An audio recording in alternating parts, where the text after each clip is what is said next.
Bismillah. Chers étudiants, j'ai le plaisir aujourd'hui de vous présenter la suite du cours de chimie en solution aqueuse. Ce cours se décline en 4 grandes réactions. Les réactions acido-basiques, de complexation, de précipitation et d'oxydoréduction. En présentiel, c'est-à-dire avant l'interruption des cours, vous avez étudié les 2 premières réactions. Il reste à voir les réactions de précipitation et les réactions d'oxydoréduction. Alors, en ce qui concerne les réactions de précipitation, nous allons tout d'abord les définir, puis nous allons énoncer le concept du produit de solubilité qui va nous permettre d'introduire la notion de solubilité d'un solide. Et enfin, nous allons voir les conditions de précipitation et les facteurs influençant la solubilité. Alors, par définition, la solubilité est la formation d'un solide à partir d'ions en solution. C'est une réaction qui met donc en équilibre une phase solide et une phase liquide. C'est une réaction, disons-le, qui sera hétérogène. Dans la vie courante, nous rencontrons souvent des réactions de précipitation sans le savoir. L'exemple le plus fréquent, c'est la formation de calcaire. Comme vous savez, on voit souvent dans les canalisations des formations de calcaire qu'on voit ici, ou bien dans les appareils ménagers, on voit également de la formation de calcaire. Ce calcaire vient de la précipitation ou bien de la réaction d'un ion calcium avec un ion carbonate. Nous pouvons également citer des exemples dans la médecine. Par exemple, les calculs rénaux, les petits amas qu'on trouve dans les reins, ce sont des oxalates de calcium. Ils précipitent à partir de l'ion Ca2+, et de l'ion C2O4-2-. Alors, nous n'allons pas nous concentrer uniquement sur des exemples négatifs, mais il y a aussi des exemples très positifs de réactions de précipitation, comme dans le cas des dépollutions des eaux. Nous allons faire précipiter les métaux lourds à partir d'hydroxyde. Ou bien, dans la récupération de métaux précieux, tels que l'argent, par la précipitation de sel d'argent. Bien, donc nous avons dit que c'est une réaction d'équilibre hétérogène, et comme vous avez vu précédemment dans le cours de thermodynamique, toute réaction d'équilibre est caractérisée par une constante thermodynamique.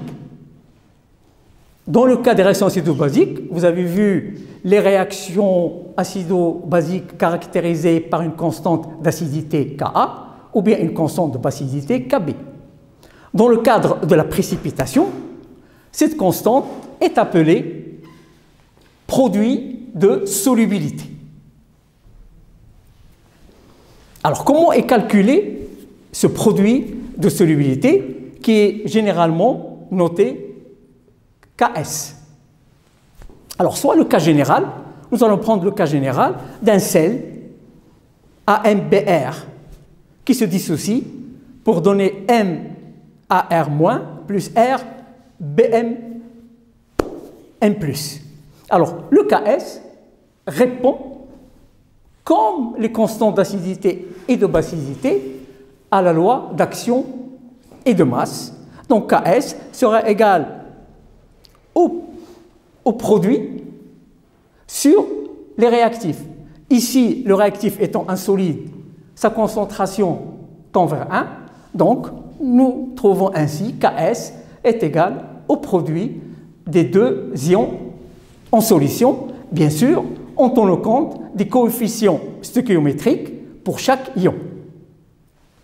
Ks étant une constante thermodynamique, elle ne va dépendre que de la température. Par ailleurs, c'est une constante qui est mesurable. Je vais vous donner quelques valeurs de ces produits de solubilité. Par exemple, l'hydroxyde d'aluminium, une valeur autour de 3, 10-34.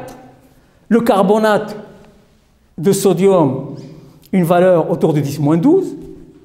Le chlorure de cuivre, une valeur autour de 1,62, 10-7.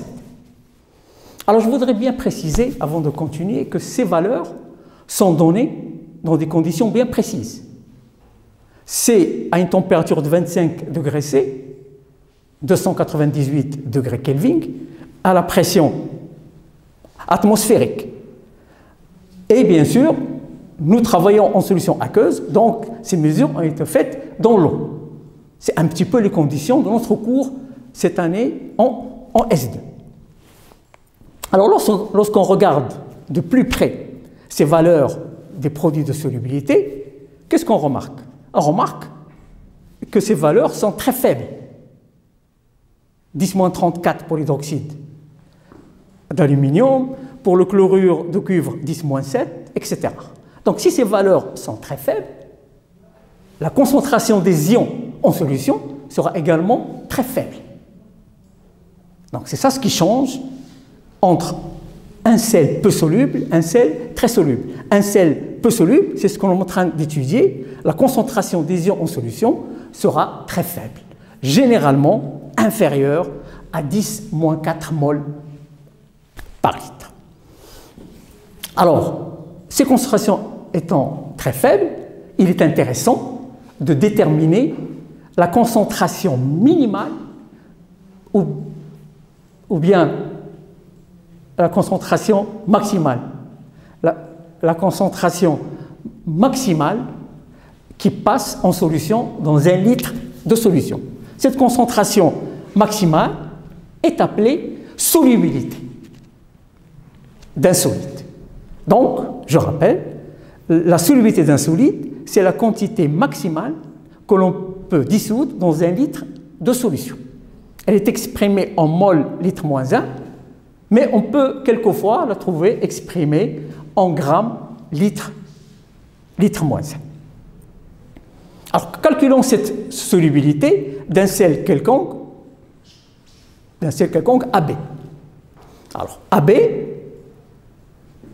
si vous le mettez dans l'eau, il va se dissocier pour donner l'ion A+, plus l'ion B-. Alors, nous allons faire un tableau d'avancement, comme vous savez faire pour les acides et des bases, mais il sera plus facile. À t égale 0, vous avez du produit en excès que vous n'avez pas encore mis dans la solution, mais dès que vous mettez votre sel en solution, une partie très faible va passer en solution et tout le reste va rester sous forme de solide. Alors si on raisonne sur un volume de 1 litre d'eau, on peut confondre solubilité et nombre de moles, et donc on peut voir que la quantité de moles qui est passée sous forme d'ion A+, est appelée S, parce que les coefficients de A+ et de A- sont 1 et 1. Alors, comme nous avons dit, le calcul du KS répond à la loi d'action et de masse.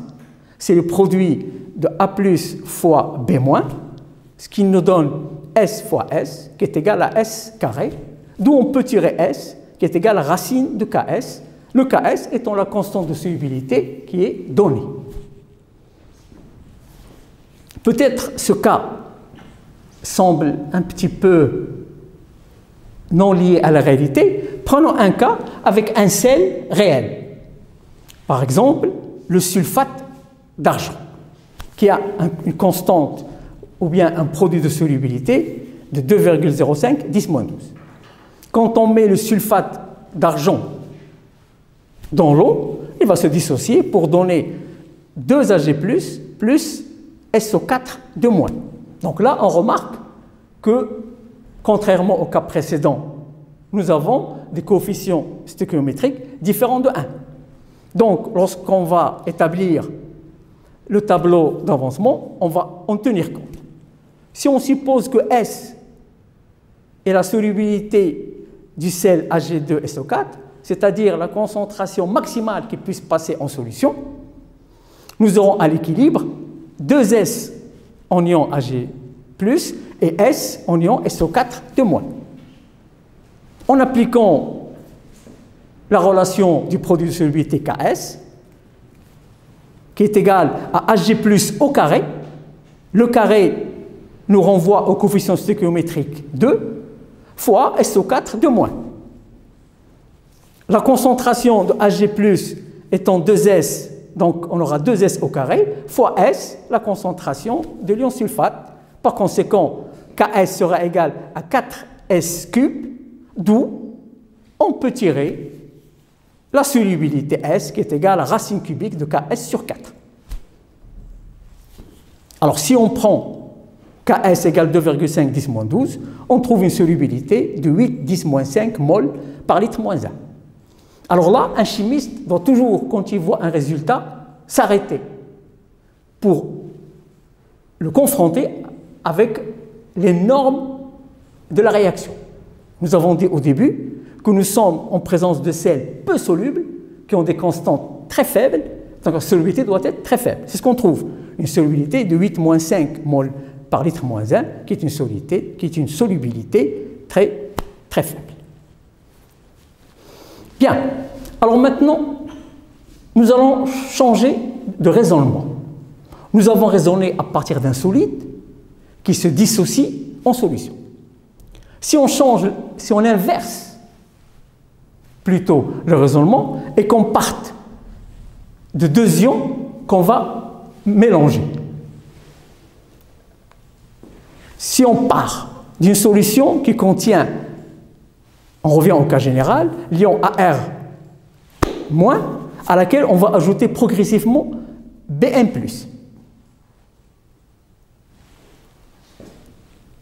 La réaction nous dit effectivement qu'on peut former un solide AMBr. Mais cela est possible, mais à quelles conditions? La condition, c'est qu'il faut calculer le quotient, c'est-à-dire la concentration de l'ion Ar- à la puissance m, en tenant compte du coefficient stéchiométrique, fois Bn+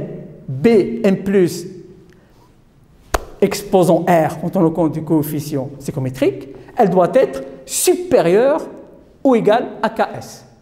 Quand c'est égal, on dit que la solution est saturée. Si le quotient Q des produits des ions en solution est inférieur au Ks, il n'y a pas de précipitation, il n'y a pas d'équilibre, et donc il n'y a pas de phase solide. Ainsi, si on peut résumer ce qu'on a dit jusqu'à présent, lorsqu'on parle des réactions de solubilité, il y a deux approches. Soit on part d'un solide qui est mis en solution et qui peut se dissocier en donnant deux ions avec des concentrations très faibles. Nous pouvons calculer la concentration maximale qui passe en solution en appliquant la loi d'action et de masse. D'autre part, si nous partons de deux ions, il y a possibilité de former un solide, c'est-à-dire un sel, mais à condition que le produit des concentrations de ces ions soit supérieur au produit de solubilité. Alors, pour illustrer ce qu'on vient de dire, nous allons faire un petit exercice. Supposons qu'on ajoute 10 mg de nitrate d'argent à 1 litre d'une solution de NaCl, 1 10-2 mol litre moins 1. On nous demande de montrer qu'il y a précipitation du chlorure d'argent. Les données, la masse molaire du nitrate d'argent, AgNO3, qui est égale à 170 g mol moins 1, et le produit de solubilité de HgCl qui est égal à 2,8 10 moins 10. Alors, nous avons 17 mg de Hg2, pardon,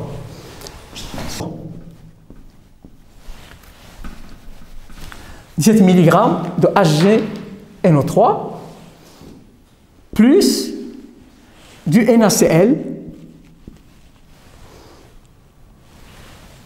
1 10-2 mol litre moins 1, tout ça dans un volume qui est égal à 1 litre. Alors, tout d'abord, si on ajoute HgNO3, le nitrate d'argent dans l'eau, qu'est-ce qui va se passer?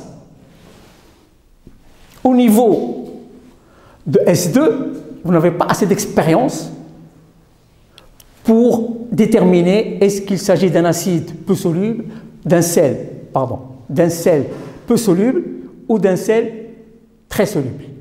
Vous devez regarder les données. Les données, on nous donne uniquement un KS de HgCl. Il n'y a pas de produit de solubilité pour le nitrate d'argent.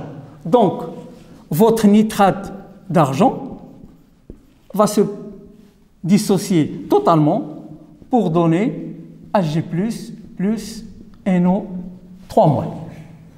Nous avons mis 17 mg. Donc nous sommes obligés de calculer le nombre de moles de HgNO3. Le nombre de moles de HgNO3 qui sera égal à 17 sur la masse molaire 170 grammes.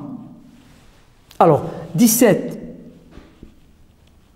mg, donc 10-3, ce qui nous fait un nombre de moles de 1 10-4. Donc nous avons ajouté dans un litre 1 10-4 moles de HgNO3. Alors, pour NaCl, nous allons faire le même raisonnement, même si vous savez que le chlorure d'argent, le chlorure de sodium se dissocie totalement. Néanmoins, il faut vérifier les données. Vous n'avez pas de KS, donc il se dissocie totalement pour donner Na+, plus Cl-. S'ils sont de concentration 10-2 mol par litre, puisque nous sommes dans un volume de 1 litre, on va obtenir 10-2 de Na+, et 10-2 de Cl-. Alors maintenant, qu'est-ce que nous avons dans notre solution? Nous avons des ions Hg+, des ions NO3-, des ions Na+, et des ions Cl-. Que va-t-il se passer? Là aussi, on regarde les hypothèses. Que nous donne l'hypothèse? L'hypothèse nous donne uniquement le KS de HgCl. Uniquement le KS de HgCl. Par conséquent, la réaction qui aura lieu dans ce mélange, eh ben, c'est la précipitation du chlorure d'argent à partir de Hg+ et de Cl-. Avec quel nombre de moles? Pour Hg+, on a dit 1 10-4. Pour Cl-, 1 10-2. Calculons le quotient.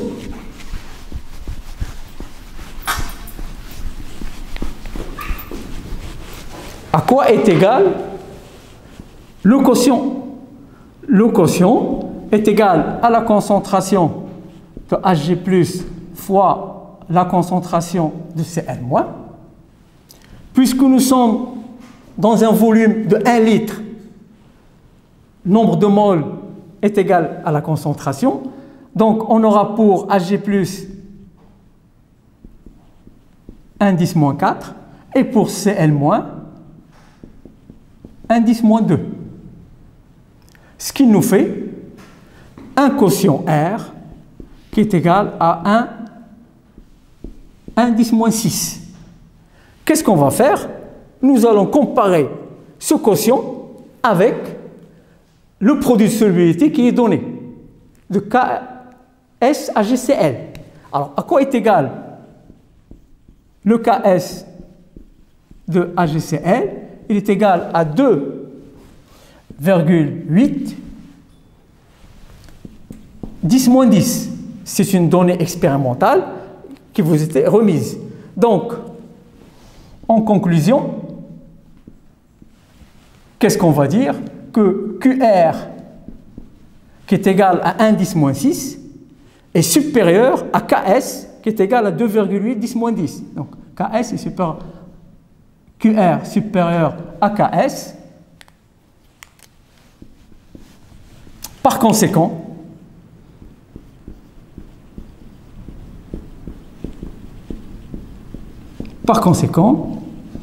il y aura précipitation. Par conséquent, il y aura précipitation. Ainsi, nous venons de voir que à partir d'ions en solution, on peut prévoir est-ce qu'il y aura précipitation ou non. Il suffit de calculer le quotient de la réaction, c'est-à-dire le produit des ions en solution, et de le comparer au produit de solubilité. Si il est plus grand ou égal, s'il y aura précipitation, dans le cas où c'est égal, on parle de solution saturée. Si c'est inférieur, il n'y a pas d'équilibre, il n'y a pas de réaction. Alors, en général, ces réactions de précipitation, malheureusement, ne se passent pas seules en solution. Elles sont suivies par d'autres réactions qui peuvent diminuer ou augmenter la solubilité. Ainsi, nous allons voir les facteurs influençant la solubilité. Je ne parle pas de la température, puisque nous, dans ce cours, nous avons fixé la température à 298 degrés Kelvin. Il y a deux effets, ou bien deux paramètres qui influencent la solubilité. Il y a l'effet d'ion commun, et il y a bien sûr l'effet du pH.